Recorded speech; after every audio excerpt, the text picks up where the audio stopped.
Hello and welcome back to the Making Fire podcast. This is a podcast where two longtime besties talk about their favorite TV show, Survivor. This week we'll be covering episode 11 of Survivor season 47. We are getting down to it. We are really getting to the end, which is crazy.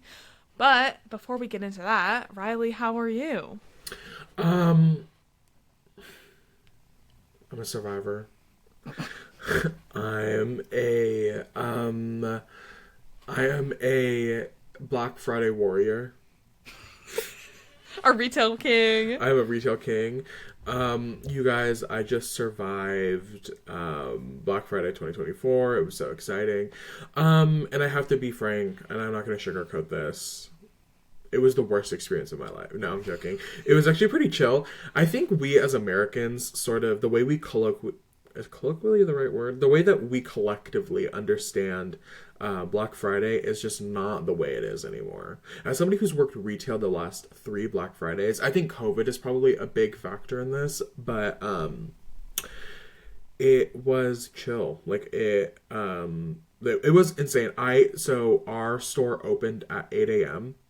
and I got there at 7:45. Well, I got to the mall I work at 7:30, thinking that the parking lot was going to be crazy. It wasn't crazy. There was nobody there. And so I went, oh, great. So then I sat in my car for a little bit, and then I sort of got into the store. And when I went into the store at 7:45, 15 minutes pre-open, there was nobody out in front of this. There was like 2 couples. And I was like, oh, wow, this is about to bust hard. And so then I went into the store and was sort of sitting and clocked in. And then clocked in at 8, went out into the floor. Why was there a mob of people running into the store? And I'm not going to say for what, because that would kind of give away where I work, but there was a specific item that people were looking for, and it was insane. And I was like, where? And then one of my managers walked past me and went, I'm about to get ran over, as she was walking, like, we were crossing each other. And I was like, oh, this is insane. Like, y'all are clinical. Yeah. It is not that serious. And then I was in the fitting room all day, so I the place where everybody needed to go was sort of in front of the fitting room, and so I had to walk through everybody, and I was like, excuse me, mind you, I had woken up like 2 hours before. I was tired. It was not fun, but it was chill. The day was chill. I clocked in right about 18,000 steps yesterday. Oh my God. I was moving and grooving throughout Black Friday, and it was chill. It was great. And you know what? It's over. So, and I don't work this weekend. Black Friday was yesterday. We're recording this on Saturday, FYI, to the community. So, a little. Do you think that online shopping has played a huge part in why Black Friday is not such a big thing? And because the deals start so early now? They do. And they, specifically, the deal that everybody went crazy for at my work was Which I did take advantage of as well. Was only until noon. Which I didn't know that. I also didn't know that. And so I was like, oh, that's weird. But online, it was all day. Oh. So you could have just stayed home and just got what you needed to get all day. And that would have been fine. But, hey, life is life. It was chill. It's over. Maddie, how are you doing? I'm doing good. I wasn't planning on doing any Black Friday shopping, but then on my way home from what I'm going to talk about, I was like, oh my God, on my way home. Oh. Right. So, back to it. On my way home from where I was coming from, I was like, oh my God, the company that Riley works for is on my way home. I might as well stop there and get those Black Friday deals and just see what they have going on to take advantage of the before noon thing, which I didn't even know. I kind of forgot that it was Black Friday until, like, I was at the place where I went, and then I realized that they weren't going to do any Black Friday deals, and I was kind of upset. But, yeah, Black Friday was fun. But what I want to talk about is getting new tires on your car.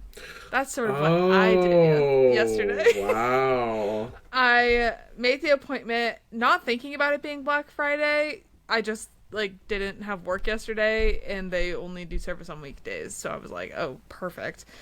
They did not offer any Black Friday sales at the tire location. But I want to say, a couple things about the tire and like the tire process and everything. So I've been kind of wanting new tires for a while, but then I was like, do I really need them? And then it's been like, it snowed a bit and I was like, oh, definitely need new tires. And I just have to shout out Discount Tire. So first of all, I hate car stuff because of course I shouldn't have to know anything about tires. I should just be able to go and get good service. And I'm not able to fully speak on this, but from what I read online, I was going to get my tires at Costco because I am a Costco member. But then online, everywhere was saying, the tire center is the one place that you need to avoid at Costco. And I was like, uh-oh, where am I going to go then? Discount Tire came highly recommended, and the service was incredible. I was in and out in under 40 minutes. Wow. I went in, I had screenshotted 2 different tires that I was looking at online, and they had both of them fully in stock, and then they like looked at my car, fully broke everything down for me, and then helped me make an educated decision. And I was like, oh my god. And they didn't pressure me to go with the more expensive ones. I was like, thank you. It was very funny though, because then they like sort of go look at the current tires on your car and like come in, and he was like, so you definitely need new tires. And he goes, did you know that you have winter tires on your car? And I said, no, they came with the car when I bought it 3 years ago. And he's like, okay, so that's why they wore down so fast. It's because they were winter tires, not all weather. And you've sort of been driving them all year. And they do not handle that well. So that makes sense. Pro tip, don't drive on winter tires all year. You're just a girl. I am just a girl. And how was I supposed to know that? No, exactly. Like, it doesn't say winter tires on the tires. No, it doesn't. And it was also pretty funny. Speaking of Costco, also not to shame Costco because I still absolutely love them, but I just got new wiper blades at Costco, and I hadn't installed them on my car yet, but I definitely need to because like the I don't know, wiper part is sort of like falling off and like they don't really work that great. And the guy comes in, he's like, okay, so you definitely need new tires. Also, you definitely need new wipers too. And I was like, I promise they're in my trunk. I just have not put them on yet. So that was humbling. But yeah. That was me. That was me when I got my oil changed. And every time when they show you your air filter, but because you know, sometimes it's not bad and they're just like, do you want a new one? But mine is actually really bad. And every time they show it to me, I'm like, I promise I'm gonna get a new one because my car is old. They don't have just one to put in to like offer. They're always like, well, we can order one for you and replace it for you. And I was like, no, that'll be okay. Because I could just buy it cheap and not have to pay for the labor. Like, the air filter is not that hard to take out. But every time they show it to me, I get so embarrassed. I get so humbled. I'm like, because it's so bad. It's so dirty. That happened to me. Not last time I got mine changed, but the time before. And when he pulled it out and the amount of, like, dirt and debris that came out with it. And he was like, I'm not just recommending that you get a new one. I'm telling you, you need to get this replaced. And I was like, heard. Go ahead and add that on. Yeah. So, yeah, I hate doing car stuff, but my tires have never felt better. Good. So, now I'm safe on the road for the winter. It snowed yesterday. And, like, it was crazy. Good thing I got my new tires yesterday. Literally, not to expose Maddie's trauma, but, you know, driving can be really scary for some people. And I'm so glad that this is less scary for you now that you have new tires. What about it was scary? What's, like, scary to me? About driving? Yeah. I don't like driving. Okay, like, downtown Chicago does scare me. What about, like, driving at night? Okay. Right. Okay, so as soon as... Oh, but you wanted to... sometimes if you're... Not now. Because, well... You know, things are going into hibernation. Right. Well, where I live in most places, I believe the months of deer being most active are... what is it? Sometime, I want to say, like, May, June, and then September, October are, like, the big 4 months. And we're past that. I just find it interesting that you were like, "What trauma?" And then as soon as I brought something up, you were very quick to Correct me. I'm okay right now. And, well, actually, I'm more okay because now I also, speaking of car things, have increased my insurance coverage. Yay! So if it happens again, I will not have to pay thousands of dollars. Isn't it fun to be an adult, everybody? No. Yeah, those are like my big purchases lately. I got new tires. I got new pots and pans. Look at you. And I was like, oh. And I made bread for Thanksgiving. Anyways, that's what I wanted to talk about. I think tire places should do Black Friday deals, though. It should be like, buy 3, get 1 free. Not to sort of defend the tire place, you were at Discount Tires, so... Okay, but it's not... Okay. I think also, the name is misleading. Thank you to our first sponsor, Discount Tires. Right. I think the name is misleading, though. Because, like, there's nothing really discount about it. Other than that they price match. Oh. But they're still, like, nice tire... Like, it's a nice place. It looks just like a Les Schwab. Maybe except they didn't like, have free popcorn. That's probably the other big expense. I was gonna say that, of course, and maybe it's like their labor they do or something. Like maybe I don't know. Yeah. I'm not in the tire world at all. I'm not either. And when I heard Discount Tire, I was like, I don't really want discounted tires. No, I get that. I do. But get this that. wasn't that experience. So, anyways, shout out Discount Tire. Please sponsor us. I will be needing new tires on my other car in about a year. So if that could come in within the next 12 months, that would be awesome. Before we jump into the podcast, I do want to say I am at my dad's house right now, literally recording this in my parents' basement. I can't control what my family's doing upstairs right now. Occasionally, they like to vacuum randomly. Also, pre-recording, my dad did sort of print something out in the printer in my bedroom and walk into my room. So, Is that the vacuum? You know, how about... I think they're moving furniture right now. They actually just sold the house with you in it. No, I think it is the vacuum, actually. Okay. We can just mute, and how about you? I'll mute for a second. You sort of introduce the episode. Okay.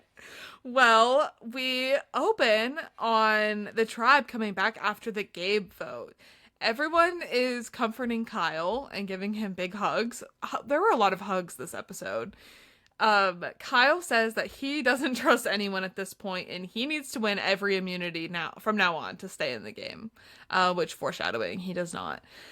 Sue is also feeling bad after Tribal because she was the only one not in on the Gabe vote. So she is feeling betrayed by Caroline and Kyle, but she already hates Kyle, so that's not really that big of a deal. And I love hateful people. Me too. Oh, so I don't think we've talked about Sue's contour.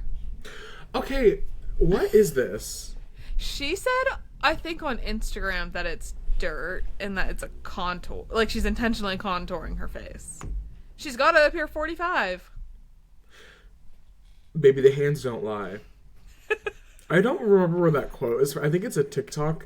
Have you seen that? People say you can get as all the plastic surgery you want, but people can always clock your age by how your hands look. That's really powerful. I didn't know that was happening. And that's what I'm really holding space for today. Is that on Queer Media? It is. It's gonna go ahead and be on. It's gonna go ahead and be on Queer Media. It's gonna go ahead and be on Queer Media. Wow. Well. Good for Sue, I guess. Yeah, queer media icon. Queer media, famously. Okay, after the intro, we have a rainy Fiji, and everyone is miserable. It is cold, it is raining, and they're all struggling. But at least they have that warm rice now that allegedly they didn't have before, so they have that to snack on. We don't get a lot of rainy day coverage on Survivor these days, I feel like. No, and I remember that being like a big point before. Yeah. It's like also surviving the weather. We just watched Survivor China where it rained 90% of the season. I feel like that used to be so much more of a thing too. Like, you'd have the hot season where people are like passing out from the heat all the time in challenges, and then you'd have the rainy season. But I don't feel like we really have as much of that anymore. Maybe just because of how they film it now. Yeah. But we have Sue, and she is feeling sad and alone with Gabe, her closest ally, gone. She says that he was her number one from day one. Caroline erased her. I'm really confused about the dynamics of the Tuku tribe. Like, I mean, I'm confused about the dynamics of the whole Merge tribe, but I'm like, what is going on? I didn't know that Gabe and Sue were number ones. Like, I really did think it was Caroline and Sue. I know, like, I'm just so I thought confused. the whole point was like, oh, Caroline and Sue were going to be a 2, and that they could sort of place themselves wherever they needed to be placed. Yes, I never, and I saw Gabe, I mean, I think a lot of people perceived Gabe to be, like, their sort of leader in this, but it definitely did not feel like a Sue-Gabe partnership this whole time from day one. So I wonder how Caroline, I want to hear Caroline speak on this. Let's invite her on the pod. And yeah, Caroline, come on. Clear up your relationship with Sue, because it does not... I'm so confused. But we do have Caroline wanting to clear things up with Sue after going against her to blindside Gabe. And she tells Sue that she needed to take control of her own game instead of continuing to keep Gabe safe and playing his game and letting him take the lead on things. She says that she would rather go home than play someone else's game. Which... fair. When you're getting to the end, you gotta think about things like that. Of course. And she also opens up about her struggles with ADHD, I believe, growing up, and feeling like a failure, and how watching Survivor has impacted her and made her want to be strong, and she wants to make herself proud. Okay. Yeah. No, thank you for sharing your story. You know, not to have a whole other conversation, I remember recently learning in college, like a couple of years ago, about mental illness. Oh. Speak on that. No, I was going to say, I guess I'll go further, specifically, about girls being underdiagnosed compared to boys. I didn't know that actually until like I was in class, and then a girl, I don't know what mental illness she had, but I don't remember. But she was one of my classmates. You want to speculate on that? I'd rather not, preferably. But she was sort of talking about how she went. I think it may have been ADHD, and she was like, I just was not diagnosed until later in life. And I think that's such a, like, what an important... I kind of love this season. This season is bringing up a lot of talking points that Survivor has never talked about. I think it's a fun... I just had a stroke, I think. A fresh breath of air. Wow. One might say. Wow. Well, after talking with Caroline, Sue is feeling good. And she says, no hard feelings. Her and Caroline are still strong. Caroline did a good job clearing things up, and I don't know, the olive branch of it all. They're good. So, which I'm glad that Sue's not going to hold a grudge against Caroline, because I sort of thought that's where that was going to go. Yeah, Sue does seem like the grudge type. Yeah, there's only room in her heart to hold a grudge against Kyle at this point. We go to the water well, and we have a group talking about the vote, and people are reassuring Sue that she's okay and she's in a good spot, and it was just a Gabe thing. They just had to get Gabe out. And we have Sue, Teeny, Andy, Rachel, and Caroline, and they're talking about becoming an underdog alliance and forming a strong 5 to take out Genevieve, Kyle, and Sam, the big 3 threats. Yes.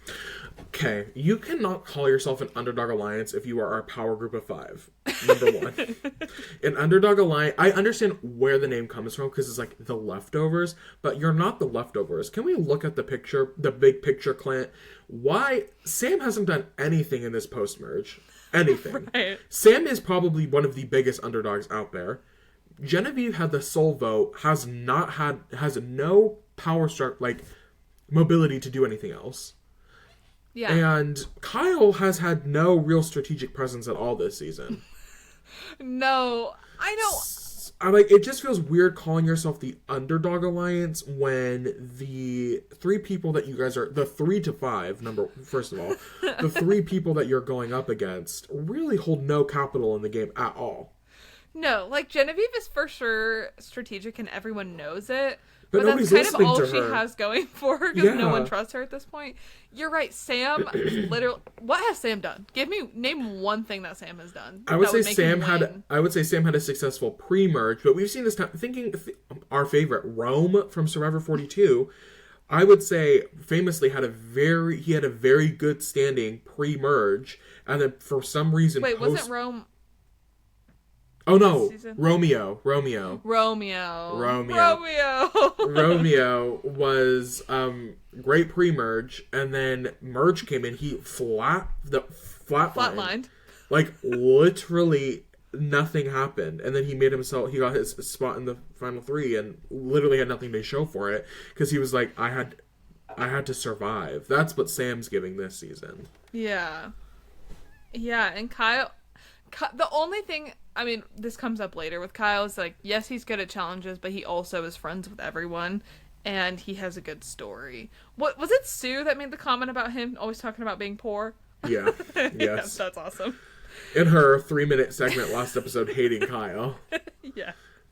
And Rachel makes a good point that the 5 in this group all have a good fighting chance in the end, as long as they get, like, I would say Genevieve out, and maybe even Kyle. Sam, I don't really understand that, but I think most of them could make a good pitch for themselves, which is fun.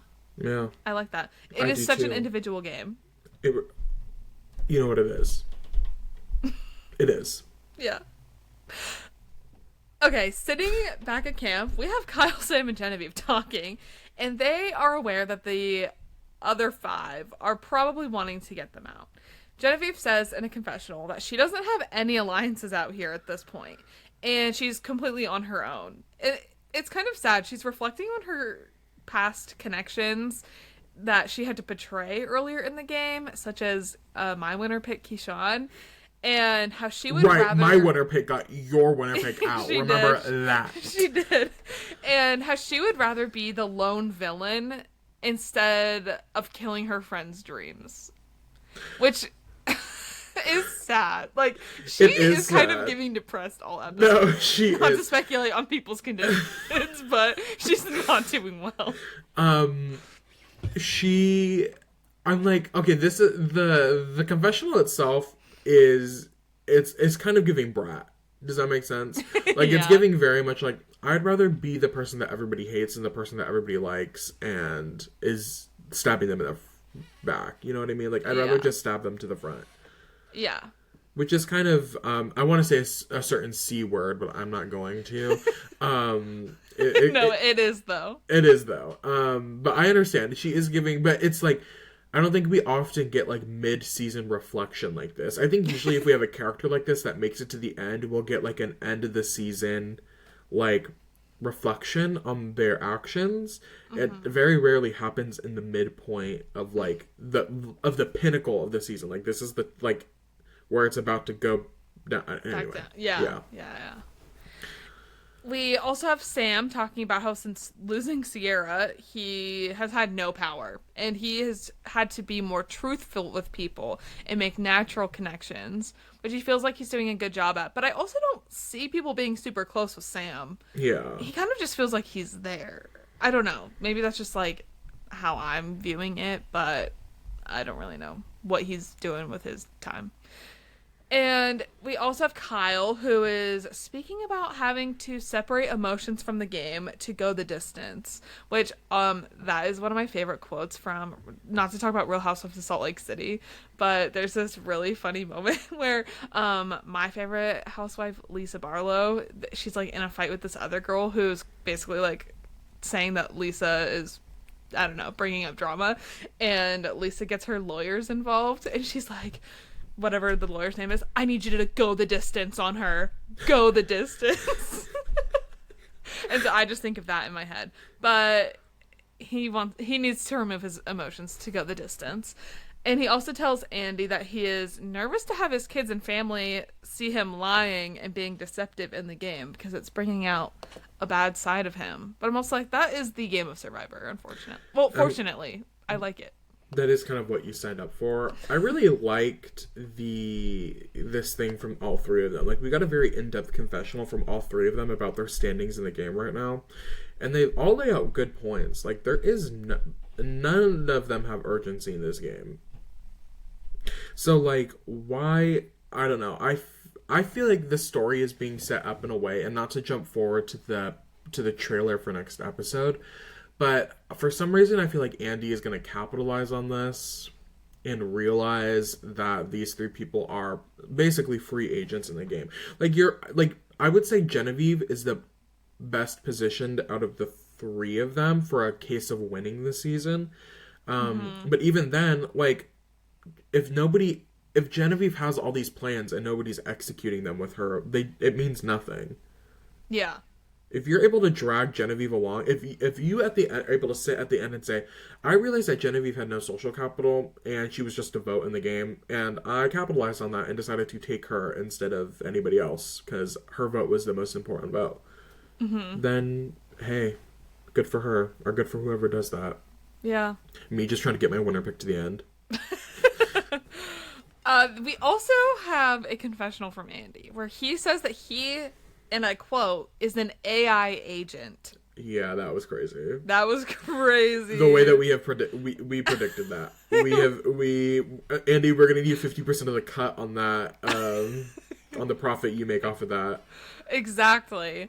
He says that he's an AI agent who is trying to optimize his win condition. And at this point in the game, he has the connections made with people to put the pieces in people where he needs in order to win. He's playing a big game. I'm pretty neutral on Andy at this point. Do I think he's annoying sometimes? Yes. But aren't we all? One. And two, I can understand where he's coming from. I'm fine with Andy. I think there's a lot of people who hate Andy. Yeah. And I don't hate Andy at all, but I don't know. But I also, in the same vein, I just think this is a problematic way to look at the game. And not to jump into the conversation later in his, like, 1/16th, like, or whatever, 6.25% of Kyle winning.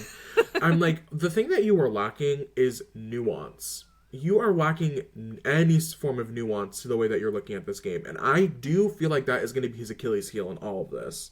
Yeah. Like, I'll give him his tens. Like, he's adding up what he needs to add up. And, like, numerically, yeah, this is probably all making sense. I have no idea if his math is right. But, like, I'm, like, thinking about all these. I'm like, okay, but you're not thinking about the nuance of everything.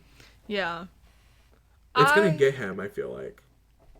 And I don't want to, like, see someone's down. Like, I don't want to be excited about the prospect of someone's downfall, but if I did have to pick one person, it would be Andy, unfortunately. Yeah. I think, and this is nothing against him personally, but I think it's, like, a combination of his cockiness. Yeah. And his, like, lack of depth of emotion, which I really don't like. And he just, like, kind of bothers me. Like, I don't hate him. Yeah. But, like, I just don't like him. Yeah. So. That's okay. You're not going to send him hate mail, but. No. But I'm going to call out the behavior that I don't like. And there you go. So, we then have a boat pull up to the beach, which everyone knows what this is going to entail. And shocker, one person gets to go on a journey. So they have to figure that out, who's gonna go. Genevieve volunteers to go on the journey. Love. Sam also wants to go. And then because Rachel sees Genevieve and Sam sort of wanting to go, she doesn't want either of those two people to get any sort of power or advantage, which I appreciate. And so she speaks up and offers to go. And the three of them pull rocks, and Rachel gets to go on this little journey. Why do I feel like Rachel is putting in the work right now? Oh, this was Rachel's episode. Okay, you know what the crazy thing is Rachel's had about 3 other episodes where we're like, oh, this is Rachel's episode. Like, she is giving winner energy. I love Rachel. Me too. I'm obsessed with her. I'm obsessed with Rachel. So the boat takes her to this little barge on the water, and she has to sort these colorful balls in this puzzle thing, and it will unlock an advantage. The catch is the puzzle is tied to a rope that is connected to a series of weights, and she has to complete the puzzle quickly before the weights pull the puzzle into the water very dramatically. If she does not complete the puzzle, she loses her vote at the next tribal council, which we all love. We're big fans of that on this podcast. Yes. If this is your first time listening in, losing your vote, that's the only reason we watch the show. That's right. we're so glad that that is just like a repeated thing that we Forever. see these days. At this point, at the final 8. Yeah, that's really exciting to us. I think every episode they should just take someone's votes away for fun. For fun, like randomly pick somebody. Yeah, like name it out of a hat. Exactly. Draw rocks, right. Yeah.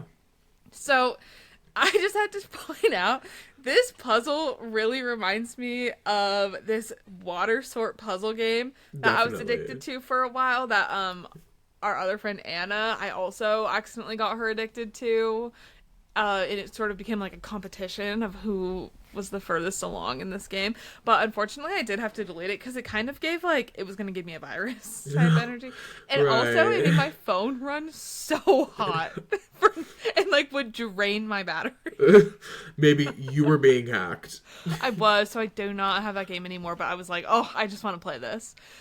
But Rachel solves the puzzle just in the nick of time before that thing is taken into the water. And I was thinking, I don't know how she would have physically been able to solve it any faster.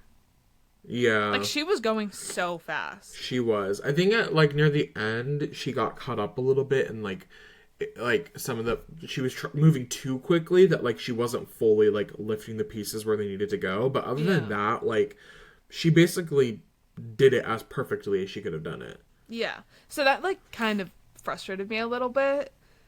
I wonder if she got to look at the puzzle like, I mean, obviously she did. Like, the puzzle wasn't covered when she got there, but I wonder if she was able to, like, take a couple minutes to, like, plan out at least the first handful, or maybe, like, the first color she was gonna try to, like, compile together. Because I bet you that gives you a very big advantage knowing what your at least the first handful of moves is gonna be. Because then at that point, I would imagine as soon as you do one full one, it just sort of falls into place from there.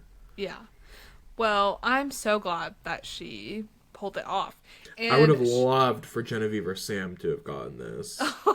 But props to Rachel for for seemingly being the only person that realized that why would we let Genevieve or Sam get an advantage or disadvantage? Like, exactly. Like, I'm sorry.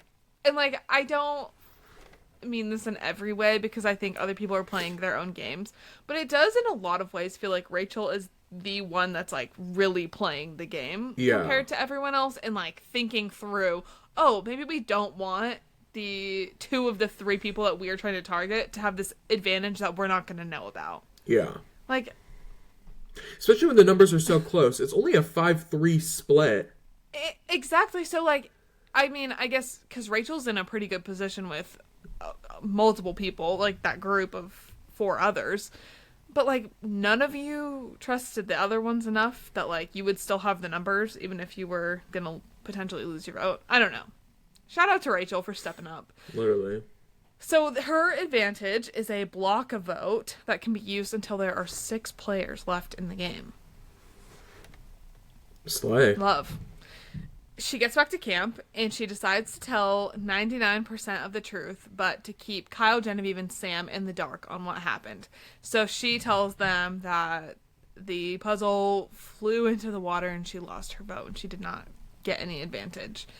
And once again, I hate this because it's such a lose-lose. Like, Rachel told them exactly what could have happened. And technically, I mean, she said that she didn't get the advantage, but it still flew off into the water. Like, I think this situation was as close to the truth, really, and like what happened as it could have been. And like, Sam was not going to believe her no matter what. Yeah. Luckily, it didn't matter because Sam has 0 power. But like, I just hate putting people in this position where, like, it puts such a target on them no matter what. Which, like, I guess is a risk of, like, going on it at all. But it just still frustrates me. At this point of the game, like, yeah, you're right. Sam was not going to believe Rachel no matter what she said, so it didn't really matter what she said. But, yeah, you're right. You're right. It's the risk of going, but it's the risk. She's taking on the risk while having an advantage. She has 2 advantages, mind you. She still has an idol. Yeah. That nobody knows about. Love. So, who knows? Yeah. Then, when they get a moment away, Rachel tells Sue and Caroline about the block vote. and she also wants to tell Andy and Teeny about the advantage. But Sue tells Rachel that this honesty is how her and Gabe became so close when he told her about his Beware advantage early on. And I thought this was sweet. Like, Rachel, I feel like is in a good position. People really do like her, and like, I don't know. It's kind of nice seeing Sue like be so happy with these people. Yeah. I don't know. She just seems like very positive about her relationships with Caroline and Rachel at the moment.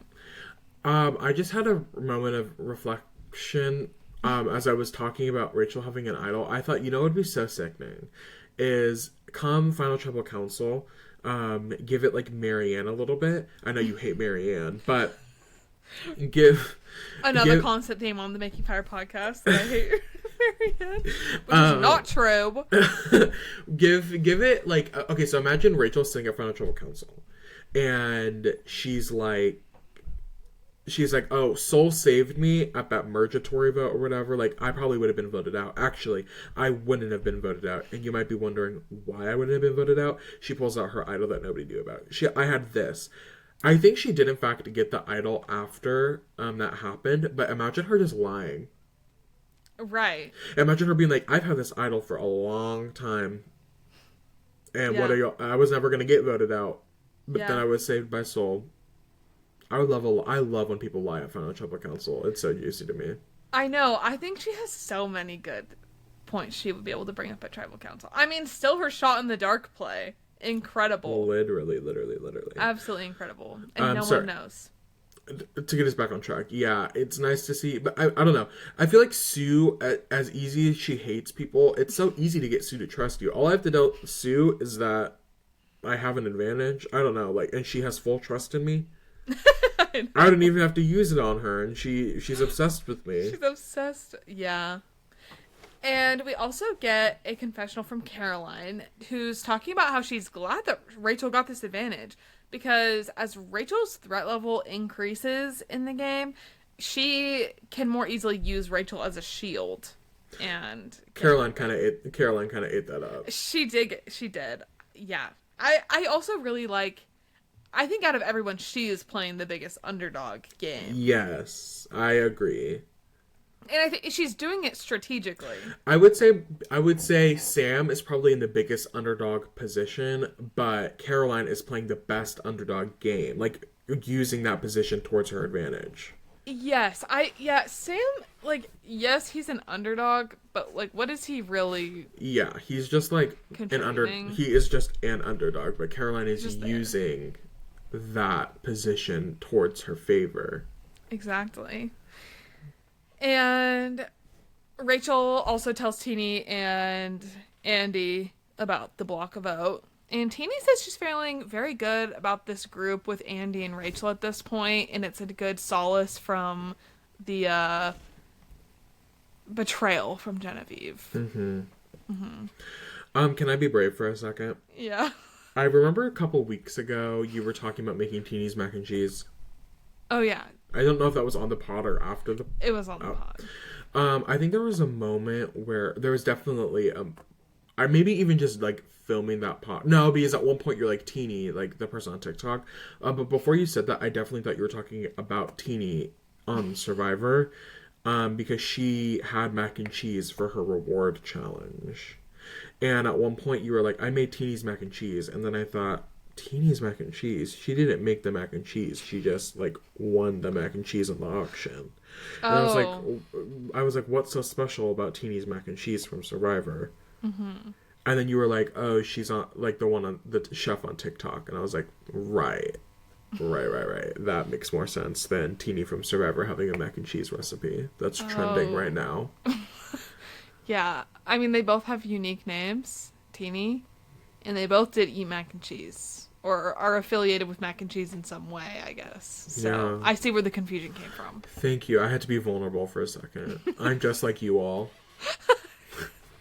I'm just like you. Have you seen The Princess and the Pauper? I have not. Oh. Okay.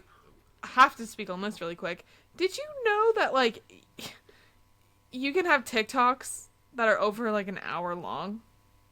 I think I did know that. Because sometimes people be just posting, like, movies. Yeah, I got the full Princess and the Pauper movie came up on my For You page a few days ago, and I was like, there's no way this is actually the whole movie. It was. It was. And it was like, take an hour break and watch The Princess and the Pauper. And I was like, An I'm hour at work. break is crazy. I'm on lunch. Okay, back to Survivor. We then have Genevieve coming to Rachel and saying that if Kyle wins, they should target someone who's being shepherded to the end, such as Sue or Andy. And Rachel's like, sure, LOL. But really, she's like, okay, Genevieve has got to go ASAP because she's constantly planting these little seeds and playing everyone. I will say, though, that this Genevieve plan does make sense. Like, I do see where she's coming from, and it does make sense. But not for, like Rachel's the wrong person to pitch that to. It makes sense for no one else's game, No, though. it makes sense just for Genevieve. I'm like, that's sort of like an inside thought that you keep to yourself. Like, nobody else is going to grab that. Because Rachel's like, I need to sit next to these people. That's the whole point of why they're still here. Is like, I need to sit next to them. Yeah, exactly. And Rachel tells Andy about this, and he's like, how dare she?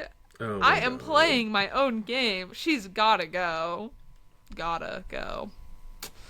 Wow. Have you ever been to Krispy Kreme? Not lately.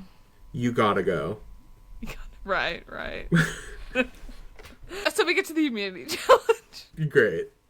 And they open on talking about their emotions and how they have grown over these past few weeks, which Jeff is eating up, of course. Do you have a term for that? I don't know, but like he is a little. He's a little freak, is what he is. Is there like any word that comes to mind though? No, but I do have some inside information on Jeff that I will spill after this podcast. Y'all are ready. At the downfall. Oh. What? Okay. The challenge. They have to use a rope to keep a table balanced and upright and stack blocks that spell immunity letter by letter. First one to do that and get back to their, I don't know, platform wins. And this challenge was rough. Yeah. It looked not fun. And it was a tough watch. So many people got close to finishing and would be like on the last letter or be way ahead of everyone, and then they would just drop it. You go. I was just gonna say that my favorite winning performance of this challenge is Sydney from Co Wrong, who famously went so slow, like literally to the point where she was out of the challenge multiple times, where Jeff was like, Sydney's not even in this challenge anymore, she's going so slow. But then everybody just kept dropping, and she was so consistent that she just ended up outpacing everybody else just because everybody kept dropping. Like, that's so iconic. I feel like the more people perform well in this challenge going slower than they do faster. Yeah, definitely. But I felt stressed watching it. Oh, yeah. Like, every time it gets so close, and oh my god, it was tough. I was on the edge of my seat. But Rachel wins. I said, woo, what an episode for her. This is crazy. No, literally. Yeah. I didn't think she was going to. She kind of killed that. Yeah, she did. So there's some. Did you see the discourse on Twitter? No. Apparently, one of her eyes was upside down. Oh. And so people were like, she shouldn't have won. I think it's actually going to be okay. Oh, okay. The blocks were sort of in the correct order. The slay. I mean, how can you have an upside down eye? It's like a line. Yeah. Weren't they all in uppercase too? Yeah, but like the eyes had like, it was like thin on the top and thicker on the bottom, just like the font. And so people are like, you can tell which side is supposed to be up and which side is supposed to be down. Yeah. Maybe if you're watching it on TV and you're not on an island trying to fight for $1 million. Drag maybe them. Get a life. Drag them. That's how I feel about that. Drag them. Okay. Back at camp after Rachel deservingly wins that challenge. I hate Twitter. I don't even go in there anymore. Okay, everyone is happy to go with Kyle tonight. But Rachel also points out that it might be a good idea to go for Genevieve or Sam, who are unsuspecting, since Kyle is the easy vote, I guess. Sue says that she's been, quote, drooling for the day to get Kyle out. Girl, have some decorum. You are a freak, Sue. I know. Why do I keep... Okay, I keep going out of focus.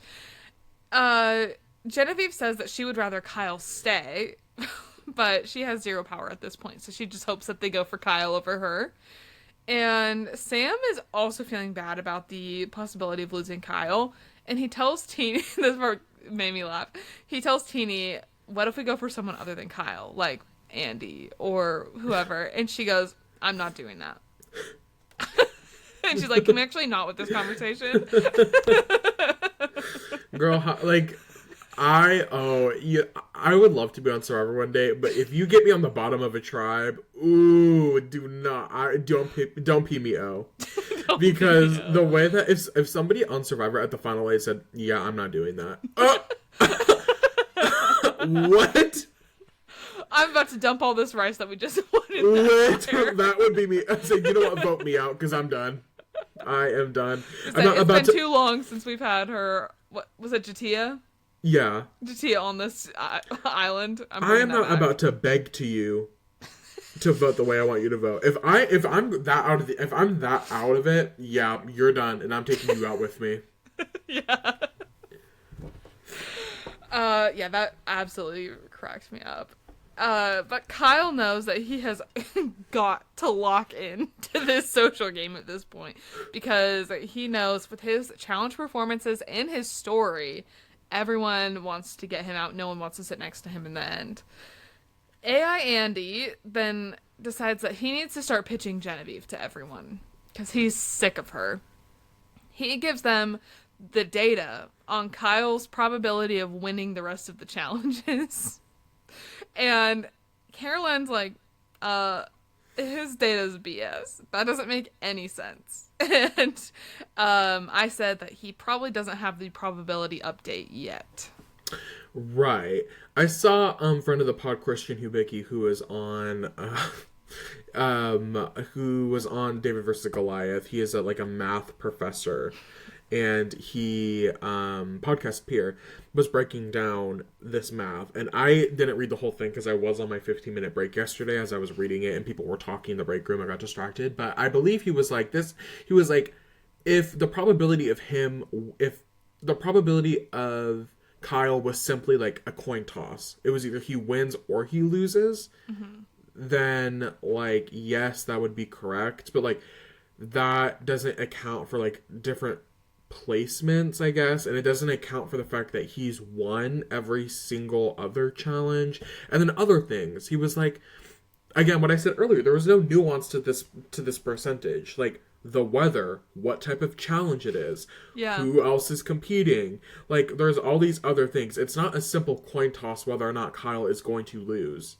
He's already proven that he's good at all these different types of challenges. Exactly. It makes no sense. It also just makes no sense because, you're right.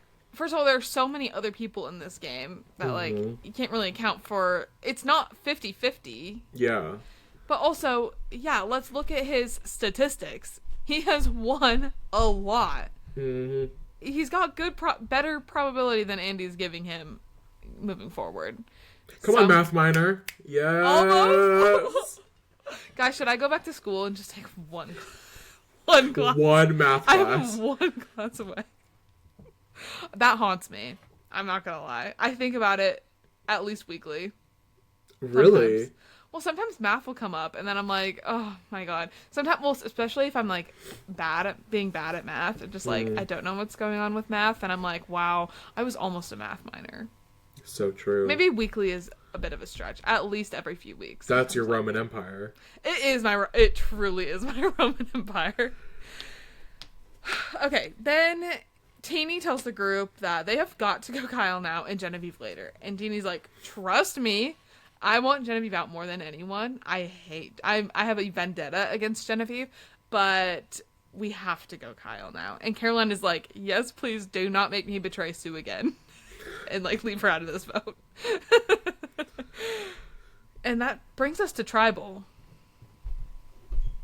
Yeah. Yeah. Okay. They and you know what, you're right, it does bring us to tribal.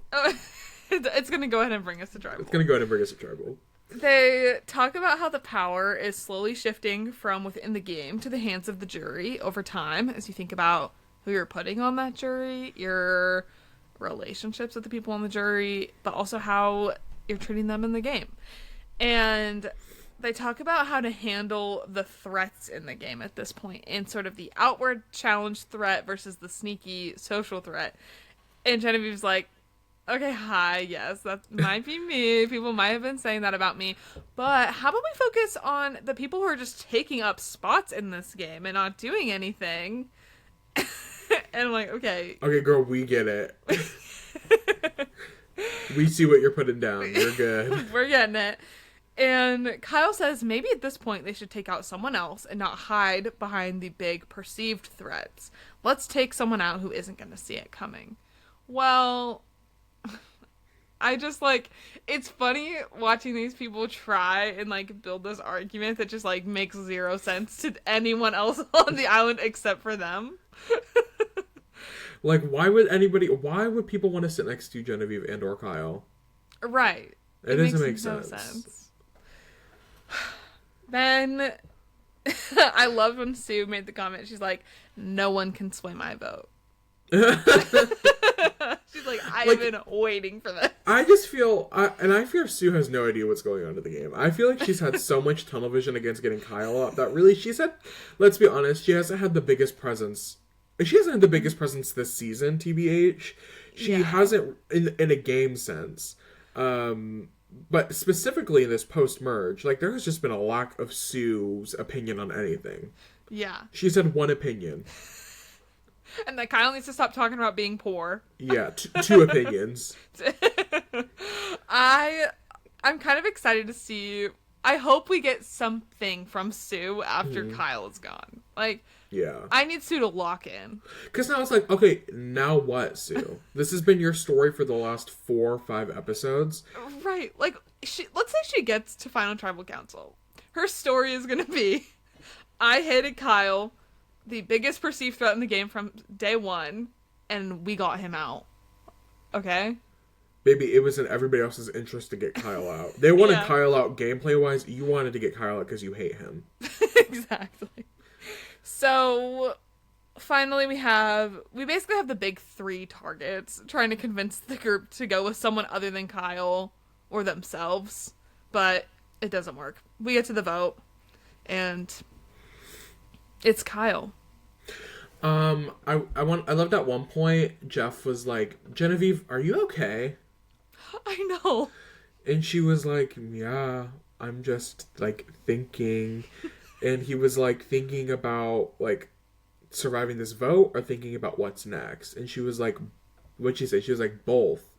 I'm thinking about what I need to do to survive that vote, but then she was like, I'm thinking about if I do survive the vote, how is that, like, then what am I supposed to do? Yeah. Because it's not going to get any easier for me. No. Damn. What? No. And then Caroline used her own quote against her? Yeah.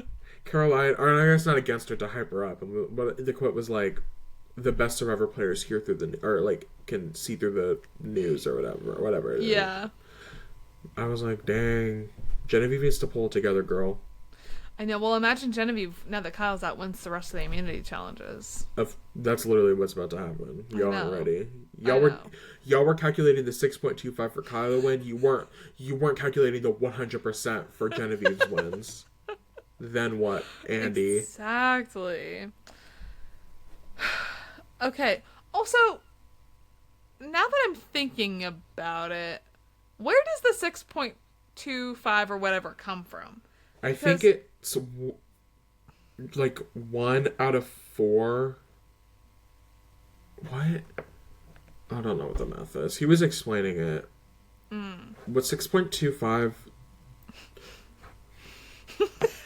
Is that Maddie and Riley 1/16? trying to do math for 5 Is that minutes. one? Is that 1/16? Yeah, Ooh, but I like, just what does that opened up have my to do with Google. anything? Like, is that how many challenges they have left? But no, that's not how many. That cannot be how many challenges they have. no, It's definitely 1/16, but I don't remember where the 1/16 came from. 1 out of 4 plus one. But why would? because with less people every time, Maybe it's your like chances 8. go up. How many 8? 7 plus 6 plus 5 plus 4 is 36. Wait, 7 plus 6? We have to stop. Okay. We're gonna get nowhere with that. Andy, leave. AI Andy, I'm summoning you to the comments. Please explain. AI Andy, if you comment and explain your algorithm, we will give you $2,000. No, We are sitting on it. We are wanting to give it away, y'all. Okay. I will. Oh, you go. No, you go. Okay, well, Kyle goes home. He just threw a random shot at Teeny, Yeah. which I didn't really understand. I was thinking maybe if somebody pulled out an idol, possibly. I also thinking that he and Genevieve were working together and he didn't want to go back against his word. Oh, yeah, maybe. He seemed like that type of person. But I was gonna say Teeny gets 1 vote, Genevieve gets a vote from Andy, and then everybody else votes for Kyle. And I feel like this is gonna be the crack in Andy's game. I feel like we're seeing emotions start to step in. Andy has been so quantitative with the way he's playing this game, and this is the emotional crack in AI Andy, is that he very clearly was holding a grudge against Genevieve for throwing his name out and was like, we need to get her out. It does not make strategic sense to get Genevieve out over Kyle. It really doesn't. No, Genevieve has no power. What is she going to do? She has no power, and if your 5 sticks strong, just get her out next week. Exactly. Yeah.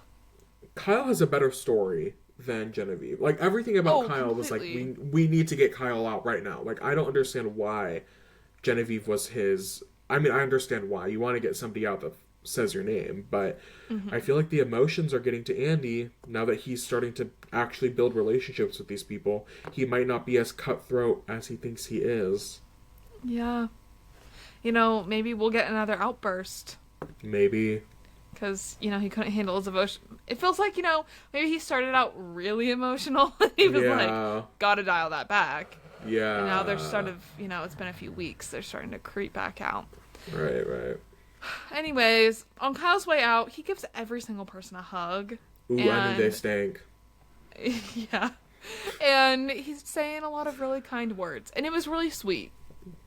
I obviously, I love to see the dramatic, bitter grudge, make a scene vote out. But it was also oh, that was nice. Sierra, the jury was like, oh, I'll look at him. And then Sierra at one point said, he's better than me. Yeah. He is better than me. It also, I'm sorry, Gabe looked like he was ready to go back out on the island. I feel like normally the jury pulls up with some good outfits, like a nice dress or a button up or Saul's something. outfit last time. The girls and the gays were The freaking out vest. about that outfit, freaking out Yeah, about him being they were soaking wet in the vest. I was like, y'all need some decorum. They were like, where was this all season? I was like, have we not been looking at the same man on the island? I don't know what y'all are talking about. Yeah, so anyways, maybe Gabe didn't think he'd be on the jury this long, so he didn't bring that many cool outfits. So He's gonna show out later. Yeah. Right. But that's the end of this episode. Slay. Yeah. Do you have any final comments? I'm excited for the wrap up of the season. It's still juicy, which I like. Mm-hmm. Everybody's fighting for it. I know. So it's so individual. Good. I love this. It's gonna be good. I love it. Well, thank you for watching this episode of Making Fire Podcast. We hope you liked it. In the meantime, be sure to follow us on Instagram, Twitter, and TikTok at Making Fire Pod. And like, comment, and subscribe on here. Comment down below. You'll win $2,000. I'm still waiting on my $3,000. We'll get it to you, Toots. Don't worry. Okay. Yeah. Can't wait. Bye, everybody. Bye. I can't wait to see how this turns out. You turning the echo on? Yeah.